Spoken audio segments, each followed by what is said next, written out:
یہ کیسے پاس ہوئیں گے؟ تو مولا نے فرمایا تیری جو بندگی ہے وہ جماعت کو دے دے۔ مولا کے پاؤں میں سر رکھا، پیر حسن کبیر الدین نے اپنی بندگی جماعت کو دے دی۔ اس بندگی کا یہ نتیجہ ہے کہ یہ آج ہمارے ہاتھ میں ہے۔ اس بندگی کا یہ نتیجہ ہے کہ 5-5 برس کے بچے کو اپنے ساتھ بٹھاتا ہے۔ اس بندگی کا یہ نتیجہ ہے کہ 7 دن اپنا کام چھوڑ کے ہمارے اندر بیٹھتا ہے۔ اس بندگی کا یہ نتیجہ ہے کہ کبھی کینیڈا میں آتا ہے تو رات کے 2 بجے تک آپ کی مہمانیاں لیتا ہے، بگاسے کھاتا ہے، اور مکھی کہتا ہے خداوند تھوڑا سا جوس پی لے، تو جماعت کی طرف دیکھ کے مکھی کو کہتا ہے نہیں مکھی، میری جماعت نے نہیں پیا، میں کیسے پیوں؟ اس پیر حسن کبیر الدین کی بندگی ہمیں ملی، اس کے لیے ہم نے تو کبھی کچھ نہ کیا۔ مولا نے فرمایا، اس مولانا اسلام شاہ نے، کہ گر پیر حسن کبیر الدین نے تم کو جو بندگی دی اس کے تھینکس میں برس میں 2 دفعہ جب شکروار کو چاند رات آوے تو تم روزہ رکھا کرو، جس کو ہم اپنی بھاشا میں بیج کہتے ہیں۔ یہ جو بیج ہے پیر حسن کبیر الدین کی جو بندگی جماعت کو ملی ہے، ہم پیر حسن کبیر الدین کا تھینکس مانتے ہیں۔ یہ تھینکس گیونگ سیریمنی ہے کہ ہم 12 کلاک کچھ نہ کھائیں پیر حسن کبیر الدین کے کارن سے۔ اس لیے بیج کا جو روزہ ہے وہ ہر اسماعیلی پہ فرض ہے، سوا کہ وہ بیمار یا بہت زیادہ بوڑھا ہو یا چھوٹا بچہ ہو۔ بیج کبھی نہیں چھوڑنا، بیج چھوڑنے والا آدمی انگریٹفل کہلاتا ہے۔ کہ پیر نے بندگی دی، تم پیر کے لیے برس میں 1 دفعہ 2 دفعہ 6 مہینے میں 1 دفعہ ایک روزہ بھی نہ رکھ سکو، وہ چیز ہماری ٹریڈیشن میں ہے۔ ہم جو کچھ کھاتے ہیں جماعت خانے کے اندر اس میں سے تھوڑا لے کے آتے ہیں، یہ ناندی ہماری ٹریڈیشن ہے۔ ہمارے مذہب کے اندر اگر کوئی کسی آدمی کو دکھ تکلیف پڑتی تو جماعت کے مکھی کامڑیا کے پاس عرض کرتا ہے کہ میری مشکل دور ہو جائے، جماعت دعا مانگے، مشکل آسان کی تسبیح یا ستارہ ڈالتے ہیں، یہ ہماری ٹریڈیشن ہے۔ مولا زندارو، ہمارے مذہب کی کوئی چیز ایسی نہیں کہ جو ہندوؤں میں سے آئی ہے، ہم نے ہندوؤں میں سے کچھ لیا نہیں۔ کئی لوگوں کا یہ خیال ہے کہ پیروں نے ہم کو بدھو بنایا، ٹرک کیا کہ ہم اسماعیلی مذہب کے اندر لانے کے لیے یہ ہندوؤں کی سب باتیں ہمیں سکھا دی۔ اگر آپ کو نہیں معلوم تو کسی اچھے آدمی کو پوچھ لو، لیکن اپنا من بگاڑنے سے پہلے اپنے مذہب کی تلاش کرو۔ یہ ناندی رسول کریم اپنے ہاتھ سے کرتے تھے، نیاز نکالتے تھے، سکریت دیتے تھے، جراب بانٹتے تھے، چھانٹا دیتے تھے، ستارے نکالتے تھے، تسبیح نکالتے تھے، مریدوں کی مہمانی قبول کرتے تھے، 5 سال 12 سال کے لائف کے کام کرتے تھے رسول کریم۔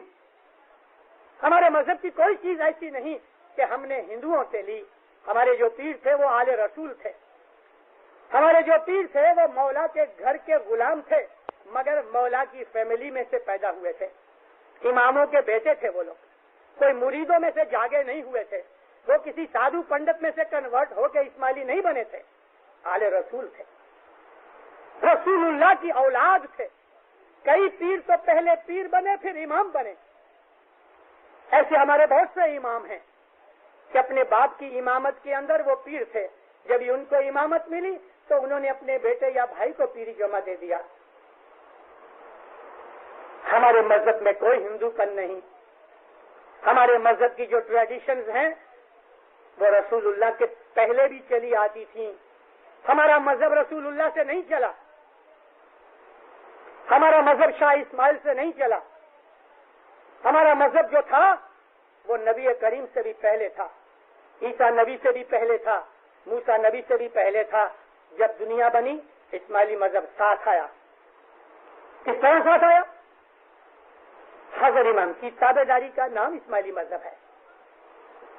سبمشن جو ہے امام کو، کوئی بھی زمانہ تھا، ہر زمانے کے اندر اللہ کا نور موجود تھا، اسی نور کی تابع داری اوبیڈینس کا نام ہی اسماعیلی مذہب ہے۔ آج اسماعیلی مذہب ہے، اس وقت اس کا نام کچھ اور ہوگا، سلسلہ تو وہ ایک ہی ہے۔ اگر ہم پانی کو پانی کہتے ہیں اپنی بھاشا میں، اور انگریز لوگ کہتے ہیں واٹر، امریکن کہتے ہیں واٹر، اور کوئی پتہ نہیں کیا بولے، مگر پانی تو پانی ہے۔ ہماری جو مذہب کی ٹریڈیشنز ہیں اس کے ساتھ ساتھ ہم کو اماموں کی طرف سے اور پیروں کی طرف سے یہ سکھایا گیا کہ دنیا کے اندر فیملی، بزنس، رہن سہن، جمع کھانا، ان سب چیزوں کے لاز بنائے۔ ان لاز کو ہم ٹریڈیشن کہتے ہیں۔ جیسا کہ مکھی کامڑیا ہے، ان کی عزت کرنا، حکم ماننا ہمارا فرض ہے۔ قوم کے جو وڈیل ہیں ان کی عزت کرنا ہمارا فرض ہے۔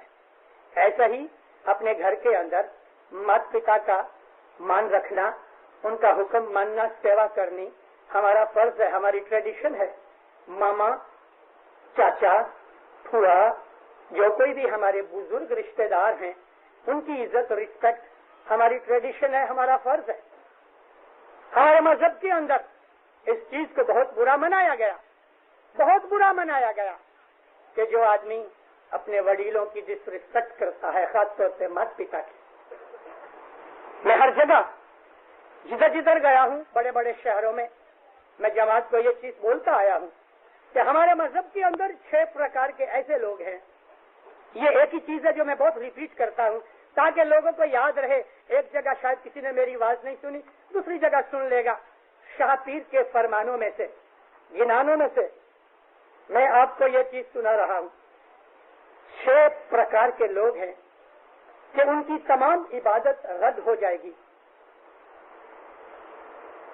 اگر انہوں نے یہ 6 میں سے ایک کام کیا یا 2 کام کیے۔ نمبر 1، جس نے حضرت امام کی بیعت کی اور توڑ دیا، اس کو کہتے ہیں breach of trust, breach of agreement, اس کو کہتے ہیں دھوکہ، ٹریٹر۔ اس کی گتی نہیں، اس کی نجات نہیں، اس کی عبادت سب ختم۔ ہم جب اپنے مذہب میں کہتے ہیں نا کہ وہ اوگتیا ہو گیا، یہ ہمارا گنانوں کا شبد ہے۔ اوگتیا، اوگتیا کس کو کہتے ہیں کہ اس کی تمام عبادت بندگی ختم، اور وہ اس آدمی کو ایٹماسفیئر کے اندر 5000 سال تک، اپ ٹو 5000 ایئرس، ہو سکتا ہے 2-5 برس کے اندر مولا اس کو معاف کر دے، 25-50 برس کے بعد چھوڑ دے، لیکن میکسیمم پیریڈ اس کو 5000 ایئرس تک گتی نہیں، نجات نہیں، مکتی نہیں، اور وہ روح بھٹکتی رہتی ہے، اس کا کوئی ٹھکانہ نہیں، کہیں بھی وہ روح ٹک کے بیٹھتی نہیں۔ یہ پنشمنٹ ہے اس جیو کو ہم اوگتیا جیو کہتے ہیں۔ تو ہمارے مذہب کے اندر وہ آدمی جس نے حضرت امام کی بیعت کی اور وہ بیعت توڑ ڈالی، حضرت امام کے وروڑ گیا، حضرت امام کا سامنا کیا، اس کی گتی نہیں، اوگتیا۔ دوسرا وہ آدمی کہ جس نے اپنے مات پتا کو دکھ دیا، مات پتا کو رنج دیا، اس کی گتی نہیں، اس کی عبادت بندگی سب ختم۔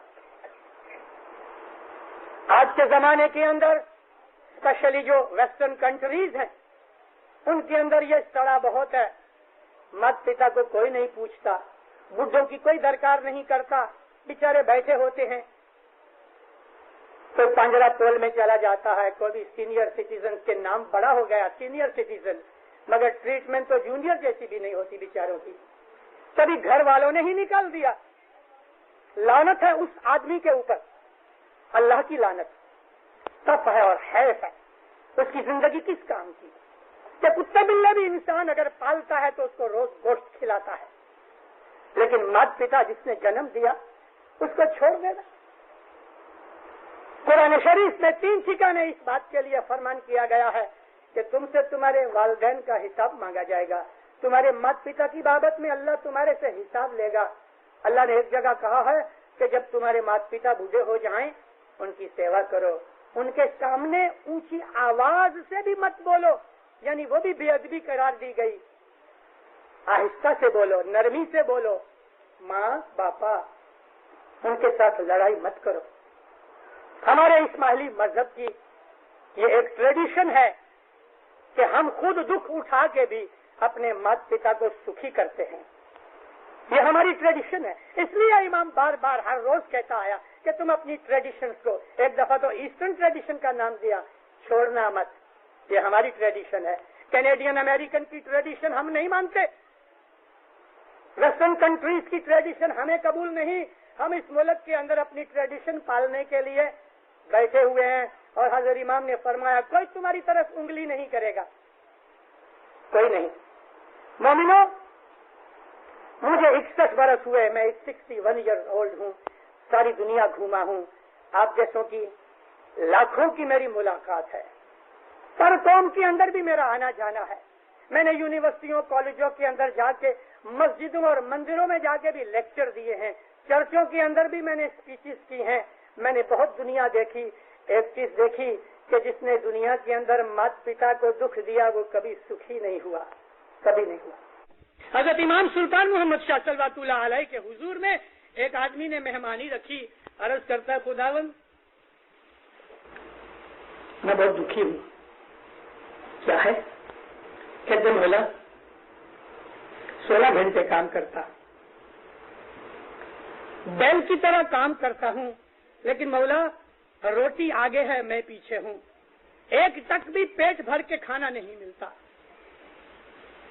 مولانا حضرت امام نے فرمایا تم نے مات پتا کو دکھ دیا.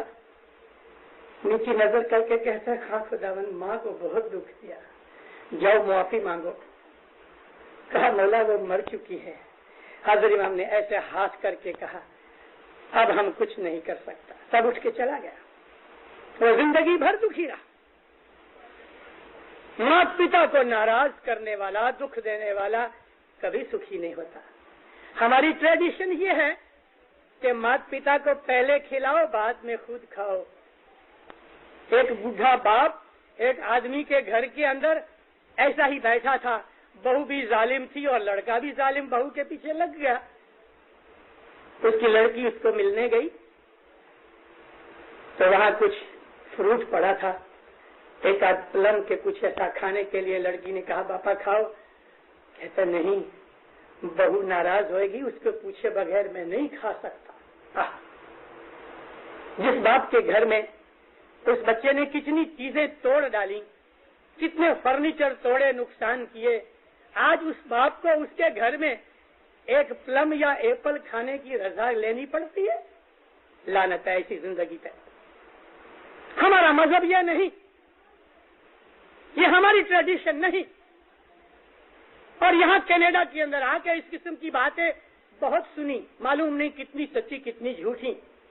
میں سن کے نہیں کہہ رہا, میں تو مذہب کی باتیں آپ کو بتا رہا ہوں کہ ہمارے مذہب کے اندر یہ ہے, اور جن ٹریڈیشنز پہ چلنے کے لیے مولا حکم فرماتے ہیں اس میں سے یہ ایک ٹریڈیشن ہے ہماری. تو اس آدمی کی گتی نہیں, وہ اب گتیا مرے گا, اور 5000 سال تک پھر مولا اس کو چھوٹا موٹا کر دے گے, لیکن وہ اب گتیا رہے گا. تیسرا وہ آدمی جس نے آپ گھات کیا, اس کی تمام عبادت جل جاتی ہے اور اس کی گتی نہیں. اسلام کے اندر اس پہ جنازے کی نماز پڑھنی بھی منع ہے جس نے آپ گھات کیا. اس کو مسلم قبرستان کے اندر دفن کرنے کی بھی منائی ہے جس نے آپ گھات کیا. اسلام میں اس چیز کو حرام کہا ہے, اس لیے کہ جو جیو ہے وہ مولا کا ہے, ہماری ملکت نہیں. نہ ہم اپنی مرضی سے پیدا ہوئے, نہ ہم اپنی مرضی سے مریں گے. جو آدمی اپنی جیو نکالتا ہے, سوئسائڈ کرتا ہے, اس کو 5000 سال تک ابگتیا رہنا پڑتا ہے, سب نیکیاں برباد ہو جاتی. چوتھا وہ آدمی ہے کہ جس نے دنیا کے گرو کو, جس نے علم سکھایا, بھلے ایک اکشر سکھایا, اس کی بے عزتی کی, اس کو مارا, تو ہمارے مذہب کے اندر اس کی بھی گتی نہیں. دنیا کا ٹیچر, یہ چیز بھی کینیڈین امریکن اور ویسٹرن کنٹریز کے اندر بہت کم ہے. کلاس رومز کے اندر جاؤ, ٹیچرز کی عزت مان کچھ نہیں, مگر ہمارے مذہب میں ہے. ہم کو کہا گیا ہے کہ جو دنیا کا گرو ہے, کسی سے پلمبنگ سیکھو, کسی سے ٹائپنگ سیکھو, کسی سے انگلش سیکھو, کسی سے ارتھمیٹک سیکھو. یہ گرو جو ہیں تمہارے, ان کی عزت کرو, رسپیکٹ رکھو. اگر دنیا کے گرو کی بھی تم نے بے عزتی کی اور اسے دکھ دیا تو ہمارے مذہب میں وہ چیز کی دیے ایسا ہے کہ اس آدمی کی گتی نہیں۔ پانچواں وہ آدمی ہے کہ جس نے ایک نردوش آدمی کے اوپر کلنک لگایا، بلیم کیا، نردوش ہے بیچارہ، اور اس کے اوپر بلیم لگا کے اس کو بے عزت کروا دیا اور وہ نیک آدمی کا دل جلایا۔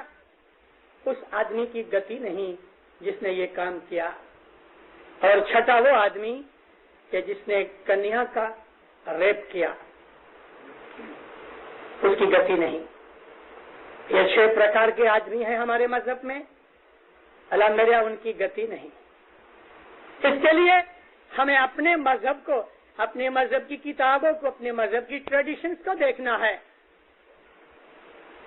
ایک اچھا گنان ہے، ایسے تو بہت سے گنان اچھے ہیں، سبھی اچھے ہیں، لیکن ایک آکھا گنان کہ تمہارے گھر کے اندر کبھی کوئی مہمان آوے اور خاص طور پہ حاضر امام کو چاہنے والا مومن آدمی آوے تو پھر صدر دین نے آکھا گنان لکھا ہے۔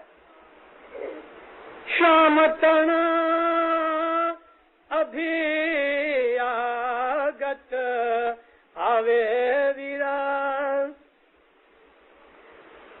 ان کو میں لاگوں گی پیا ہو جی رے بھیا،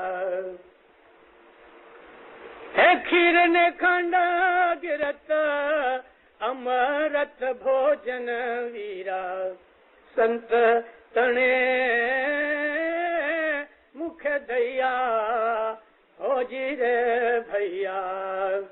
میں بیچ بیچ میں سے پارٹ اس لیے بولتا ہوں، سارا گنان نہیں بولتا، لیکن پیر فرمایا تمہارے گھر پہ آؤ، لوٹا لے کے اس کے پاؤں دھلاؤ، ہاتھ منہ دھلاؤ، سر پہ کنگھی تیل دو، اس کو اس طرح آدر مان کرو، رسپیکٹ دو، سہولت دو، کمفرٹ دو۔ یہ ہماری ٹریڈیشن ہے، مہمان کی عزت کرنا، چھوٹے کی محبت کرنی، بڑے کی عزت کرنی، یہ ہماری ٹریڈیشن ہے۔ اور یہ ہماری ٹریڈیشن ہے کہ کبھی کسی نے تمہیں گالی نکال دی تو تم اس کا بدلہ مت لو، بلکہ اس کے ساتھ اگر وہ دکھ میں آ جائے تو تم اس کے ساتھ بھلائی کرو۔ اے سوگاڑ ساکھی ویرا کرودھ نہ کری رے بھائی، اے اوگن کرے تاسو گن ج کری رے بھائی، سو گانے دیوے تو تم کرودھ نہ کرنا، ریٹیلیٹ نہ کرنا، اور جو تمہارے سے اوگن کرے، تمہارے سے بدی کرے، برائی کرے، تم اس کے ساتھ بھلائی کرو۔ یہ ہماری ٹریڈیشن ہے، یہ مذہبی ٹریڈیشن بھی ہے، ہماری سوشل ٹریڈیشن بھی ہے۔ اپنے بدن کو صاف کرنا، ہر روز نہانا، غسل کرنا، سوا کہ انسان کی بیماری مجبوری ہے، شانتی سے آرام سے کھانا، کھانا کھانے سے پہلے مولا کو یاد کرنا، کھانے کے بعد شکرانہ کرنا، کھڑے کھڑے باہر سے جب آؤ گرمی سے تو کھڑے کھڑے پانی مت پیو، تھوڑی دیر ٹھہرو، بدن ٹھنڈا کول ہو جائے پھر پانی پیو۔ ایسی ہم کو پیروں نے بہت سی نصیحتیں کی ہیں ہماری زندگی گزارنے کے لیے، ہمارے گھروں کے اندر ہمارا دمپتی جیون، میرڈ لائف کیسے پسار ہوئے، اس کے لیے بھی ہم کو پیروں نے فرمان کیا ہے کہ میاں بیوی کے اندر آپس میں محبت ہونی چاہیے، دونوں ایک دوسرے کی مدد کریں۔ ایسا نہیں ہے کہ عورت مرد کی غلام ہے، ایسا نہیں ہے کہ عورت جو ہے وہ ہمیشہ ساری زندگی اس کی نوکری اور غلامی کرے، لیکن مرد کا بھی فرض ہے وہ عورت سے محبت رکھے، عورت کا فرض ہے کہ وہ اپنے مرد کے پیچھے چلے۔ ابھی دیکھو ادھر 7 دن میں 2 دفعہ ماتا جماعت میں آئیں، ماتا بیگم کی باتیں سن کے دیکھ کے میں بہت ہنستا تھا، خوش ہوتا تھا۔ پھر بھائیوں کو میں نے کہا، میں بولا دیکھو بیگم کو دیکھو، بیگم صاحبہ کے پاس کامڑیا یا کامڑیانی کوئی چیز پریزنٹ کے لیے لے جاوے تو ہاتھ نہ لگاوے، پہلے مولا کو دیکھے، میں لوں۔ جب تلک مولا نہیں کہے تب تک نہیں. ان کو کچھ دینا چاہا تو حاضر امام بات کرتے تھے مکھی کے ساتھ, تو وہ ادھر کامڑیانی مکھیانی کھڑی ہے چیز لے کے, تو اس نے ہاتھ نہیں لگایا, دیکھتی رہی. صاحب تو باتیں کرتے تھے, کھڑی رہی. جب حاضر امام نے پلٹ کے دیکھا, کہا کہ ہاں لے لو, تب اس نے لیا. اگر کار میں سے باہر نکلی تو پہلے حاضر امام نکلے, پھر خود نکلے اور مولا کے پیچھے پیچھے چلے. اگر بیٹھنے جاوے تو پہلے مولا بیٹھے, پھر وہ بیٹھے. ایک دن سرکار آئے, آتے ہی پہلے اس نے فرمان شروع کر دیے, تو بیگم کھڑی رہی. جب صاحب کی نظر پہنچی تو صاحب ہنس کے کہتے بیٹھ جا. یہ ہے چیزیں, یہ ہماری پرنالی کا ہے, یہ ہماری ٹریڈیشن ہے. عورت چاہے کتنی بھی ہوشیار ہو, خدا تعالیٰ نے اس کو مرد کی عورت بنایا ہے, اور اس کا فرض ہے کہ اپنے مرد کے کہنے پہ چلے. دونوں کا رائٹ ایکول ہے, لیکن دو ڈرائیور ایٹ اے ٹائم کوئی گاڑی نہیں چلا سکتے. اگر مرد پاگل ہے تو گھر کی گاڑی عورت چلاتی ہے, لیکن کبھی مرد صحیح ہے تو عورت کا فرض ہے کہ وہ مرد کے پیچھے چلے. یہ ہماری ٹریڈیشن ہے. یورپینوں اور ویسٹرن پیپل کو مت دیکھو, یہ جو ادھر سڑا نکلا ہے نا, ویمنس لب, یہ سب دھتینگ ہے, یہ سب دھتینگ ہے. ہمارے مذہب نے عورتوں کو لبریشن دی ہے 500-600 برس پہلے. پروش ناری نو ایک جے دھرم. پروش ناری کا دھرم یعنی ڈیوٹی ایک ہی ہے. اے راکھو کھمیاں تو نہ لاگے کرم. اگر تم کھمیاں کرو, عورت غصے ہو گئی تو مرد چپ رہے, مرد غصے ہو گیا تو عورت چپ رہے. جب یہ ٹھنڈے ہو جائے تو پھر آپس میں حساب کتاب کر لو, لیکن لڑائی جھگڑا نہیں ہونا چاہیے. ہمارے مذہب کے اندر دینداروں ڈیورس لینا منائی نہیں, لیکن ڈیورس کو رسول اللہ نے بھی اور ہمارے سب اماموں نے ڈیورس کے لیے گالیاں نکالی, ناراضگی ظاہر کی. ایک ہی عورت زندگی میں ہونی چاہیے, اسی طرح سے ایک ہی مرد ہونا چاہیے, سوا کہ خدا نخواستہ جوانی کے اندر موت ہو گئی تو اور بات ہے. اور ہمارا یہ فرض ہے, دھارمک فرض ہے. ہم کو اماموں نے کہا ہے کہ ہمارا کیریکٹر بہت اچھا ہونا چاہیے. میرڈ لائف میں اور میرڈ لائف سے پہلے جو پرومسکیٹی اور ایڈلٹری ہے, دوسری عورت کے ساتھ سبند رکھنا یا دوسرے مرد کے ساتھ سبند رکھنا, ہمارے مذہب میں حرام ہے. ایسا حرام ہے جیسا ڈکر کا گوشت حرام ہے, ایسا حرام ہے جیسا امام کی نافرمانی کر کے دروہ کرنا حرام ہے. ہمارے مذہب میں یہ جائز نہیں. اس کے لیے امام بار بار کہتے رہے اپنی پرنالی کا نہ چھوڑنا. ہماری پرنالی کا یہ ہے کہ عورت ساری زندگی اکیلی رہ جائے گی یا مرد بھی ساری زندگی چلے بیسی کر لے گا, یعنی مطلب کہ برہمچریہ پالے گا, لیکن کسی غیر عورت کے ساتھ نہیں چلے گا. زنا, ایڈلٹری, پرومسکیٹی, پری میڈیٹل سیکشول یونینز وغیرہ ہمارے مذہب میں حرام ہے. امام زمان ان چیزوں کو نہیں کہے گا. اس نے تو ایک لفظ کہہ دیا سب کے لیے, سب کچھ آ گیا. ہمارا کیریکٹر تو پہلے آیا ہے. اور مذہب کس کے لیے ہے؟ کیا خدا کو عبادت کا شوق ہے؟ کیا خدا تعالیٰ کو عبادت چاہیے؟ خدا کو ایسی کوئی پرواہ نہیں عبادت کی. خدا کو ہمارے مال دولت کی کوئی پرواہ نہیں. جو کچھ بھی اس نے کہا ہے ہماری بھلائی کے لیے کہا. اور مذہب اس لیے آیا ہم سچے بنے, جھوٹ نہ بولیں, ہمارا عمل اعمال ایسا سچا ہوئے, پاک ہوئے کہ ہمارے دل کے اندر سے میل نکل جائے اور عبادت کرے تو اندر حضرت امام کے نور کی بتی جلتی ہوئے. ہمارا مذہب یہ ہے. یہ ہمارا مذہب نہیں کہ سنڈے کی مارننگ کو چرچ میں گئے, مشنری کی آواز سن کے سر جھکا کے تھوڑا سا نیاز پی کے چرچ میں کرسچن لوگ چلے آتے ہیں. انہوں نے سمجھا کہ چلو ریلیجس ڈیوٹی پوری ہو گئی, اب شراب پیو, جو کچھ چاہے کرو. ہمارا مذہب اٹھتے بیٹھتے سانس لیتے لیتے مولا کو یاد کرتا ہے. پرائی عورت کی طرف بد نظر کرنا, پرائے مرد کی طرف بد نظر کرنا, اور کوئی اس قسم کی خرابیوں بدیوں گناہوں کے اندر پڑنا ہمارا مذہب ہمیں رضا نہیں دیتا. ہمارا مذہب ہمیں پاک بناتا ہے. ہمارا مذہب ہمیں روحانی حساب سے اونچا اٹھاتا ہے. اسی طرح سے ہمارے جو بچے خدا تعالیٰ نے اولاد دی ہے تو اپنی اولاد کے ساتھ محبت کرو اور اس کو اچھی ٹریننگ دو, اس کو اپنا مذہب سکھاؤ, کیونکہ بڑے ہو کے یہ مومن بنیں گے. حضرت امام فرمایا کہ میں تمہارے پہ پراؤڈ ہوں, بچوں کو کہا, کارن کہ تمہارے اندر آگے چل کے لیڈرز بنیں گے. یہ ہمارے مذہب کی ریت رسم ہے. ہمارے مذہب کی پرنالی کا یہ ہے کہ جماعت خانہ ہوئے کہ کہیں بھی ہوئے, بڑوں کے سامنے ادب مان رکھا جائے. باپ کے سامنے بیٹے سگریٹ پیئیں اور باپ کے سامنے بیٹے شراب پیئیں, اور باپ بچوں کے سامنے شراب پیئے, سگریٹ پیئے, فین فتور کرے. یہ ہمارا مذہب نہیں, یہ ہماری پرنالی کا نہیں.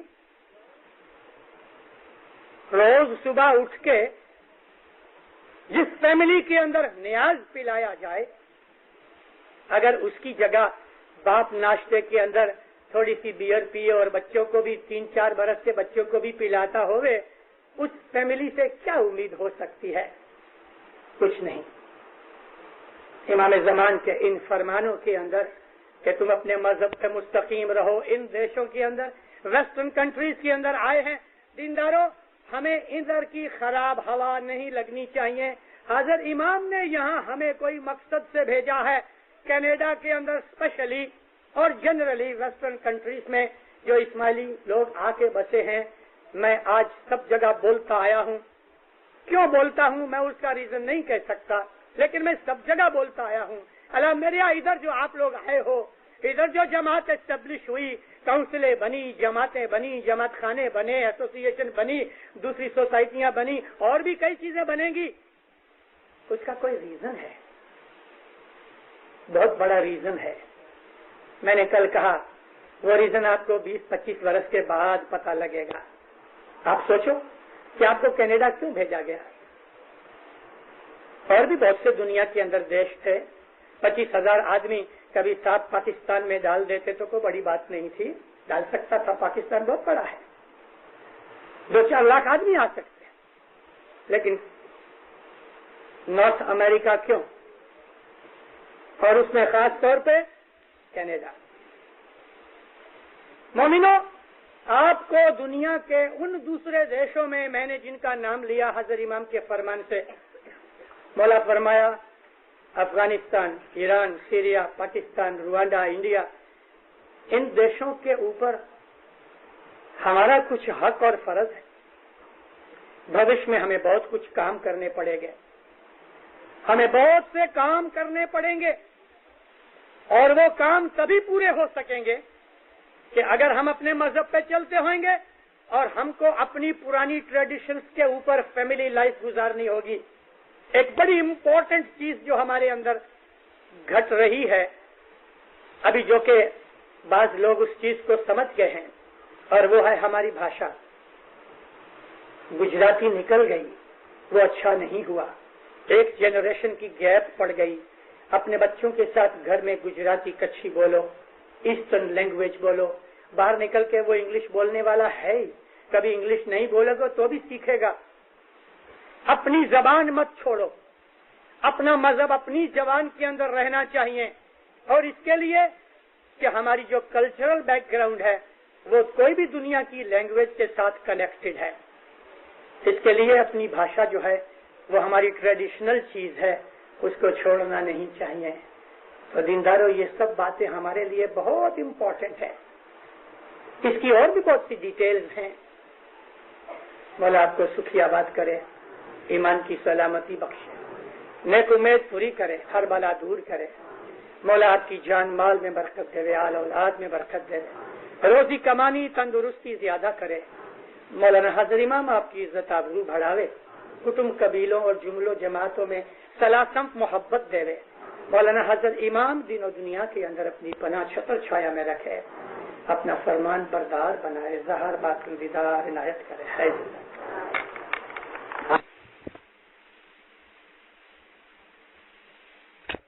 انسان کو درد ہوتا ہے, اس درد کے کارن سے باقی سب چیزیں بھول جاتا ہے.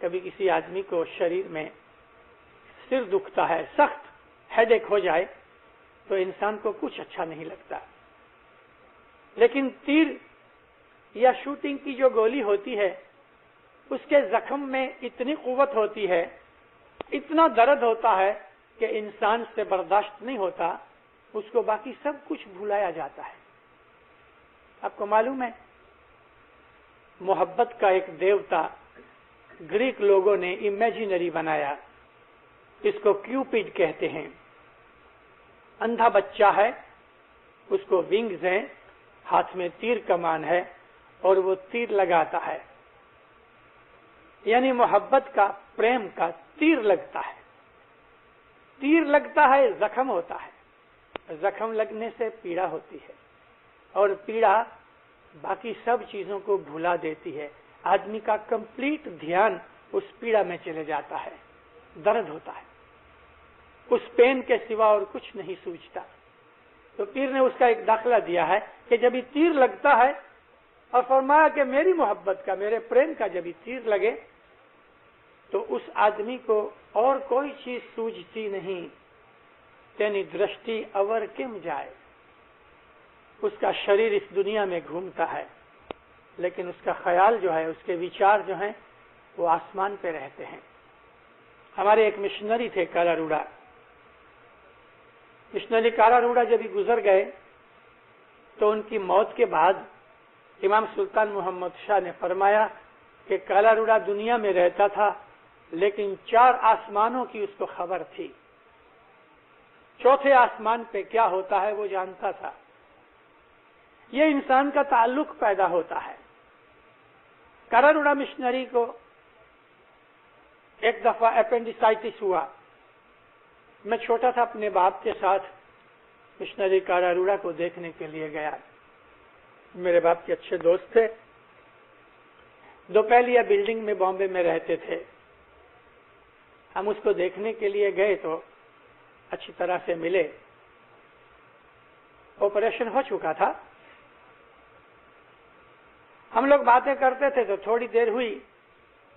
ان کی گھر والی کا نام سون بائی تھا. ہمارے لیے چائے لے کے آئی. چائے پیتے پیتے اس نے آگے کہا کہ ڈاکٹر آیا ہے. ایک پارسی ڈاکٹر تھا, ان کا علاج کرتا تھا. تو اس نے میرے باپ کو کہا کہ میں کچھ بھی کروں چپ رہنا, بولنا مت. ڈاکٹر آیا.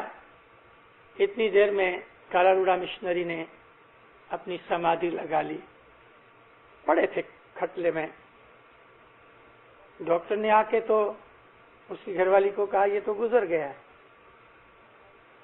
نبض بند, اس کی پلس بالکل نہیں, ہارٹ کی بیٹنگ سٹاپ. اس نے آنکھیں دیکھی, رومال ہلایا, کچھ نہیں. بہت افسوس ظاہر کیا.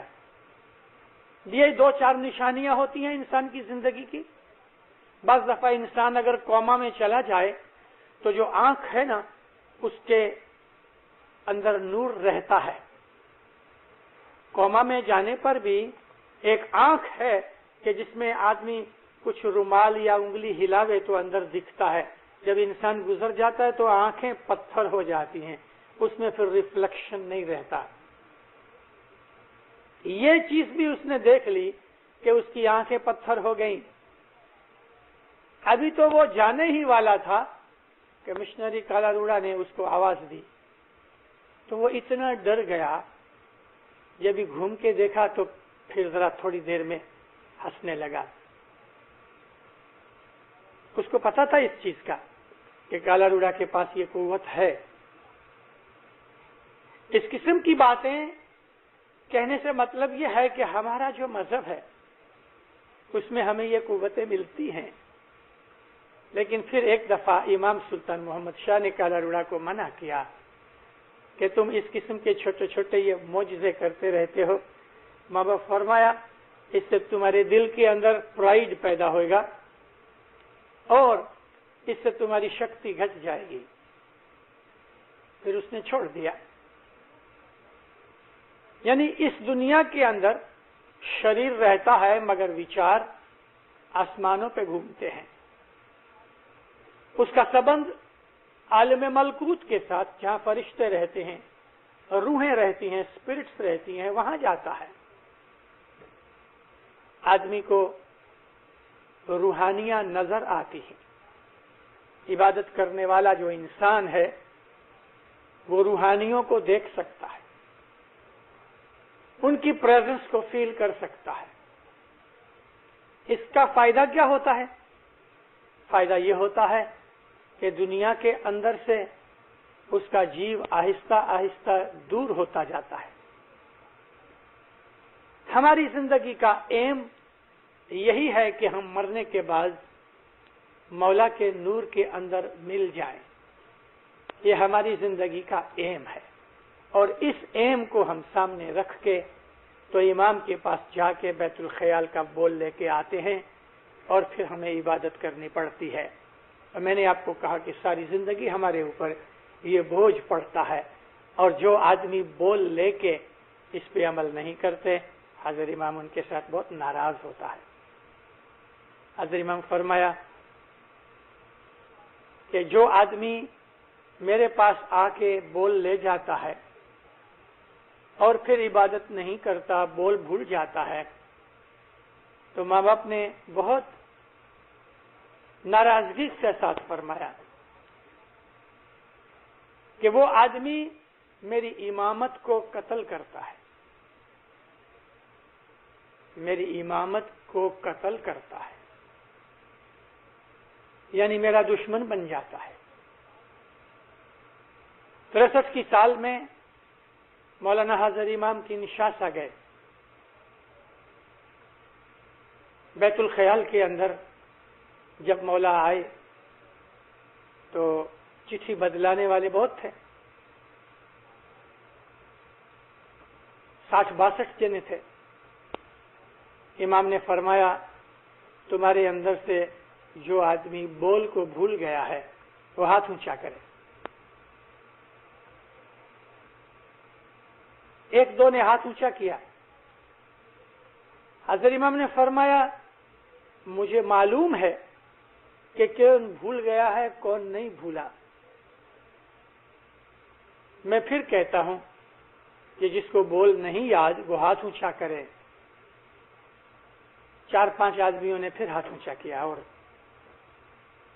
حضرت امام تھوڑے سے ہنس پڑے. ماں باپ فرمایا میں تیسری دفعہ تم کو کہتا ہوں کہ تمہارے اندر کون بول جانتا ہے کون بھول گیا ہے مجھے پتا ہے. میں تمہیں پرومس کرتا ہوں کہ غصہ نہیں کروں گا. ہاتھ اونچا کرو. پتہ ہے کیا ہوا؟ 2 آدمی کے سوا باقی سب نے ہاتھ اونچا کیا. یعنی 62 جن میں سے 60 آدمی اپنا بول بھول گئے. حضرت امام کا منہ بہت اتر گیا، سب اداس ہو گئے. سب بولے میں نے پرومس کیا غصہ نہیں کروں گا. میں غصہ نہیں کرتا، لیکن میں تمہیں اتنا کہتا ہوں کہ دنیا کے باپ کا نام تم بھول گئے ہو. کسی آدمی کو بچے کو پوچھو تمہارے باپ کا نام کیا تو اس کو پتا ہے. اگر کسی بچے کو اپنے باپ کا نام پتا نہ ہو تو ہم سمجھتے ہیں بچہ ہے، لیکن بڑا آدمی اگر وہ کہے کہ مجھ کو میرے باپ کا پتا نہیں تو پتا ہے یہ گالی ہے. حضرت امام فرمایا کہ تم اپنے دنیاوی باپ کا نام نہیں بھولے تو میرا نام کیوں بھول گئے؟ میں تمہارا روحانی باپ ہوں. بیت الخیال کا بول بھول جانے پر حضرت امام سخت ناراض ہوتے ہیں. اور بول کون بھولتا ہے کہ جو بے درکار ہو جاتا ہے. پہلا سوال یہ ہے کہ ہم بیت الخیال کی بندگی کاہے کو لے؟ ضرورت کیا ہے؟ کس نے کہا لو؟ ہمارے مذہب میں کوئی اس کی ضرورت نہیں، یعنی کمپلسری نہیں. اگر ہم کو ایسا لگے کہ مجھ کو اپنی روحانی پروگریس انتی کرنی ہے تو جا کے امام کے پاس بول لے کے پھر ساری زندگی اس پہ عمل ہونا چاہیے. ہم لوگ رات کو سو جاتے ہیں. ایسا کبھی کوئی مشنری چلا یا مجلس ہوئی یا کوئی بڑا دن ہوا تو ہم جماعت خانے میں آئے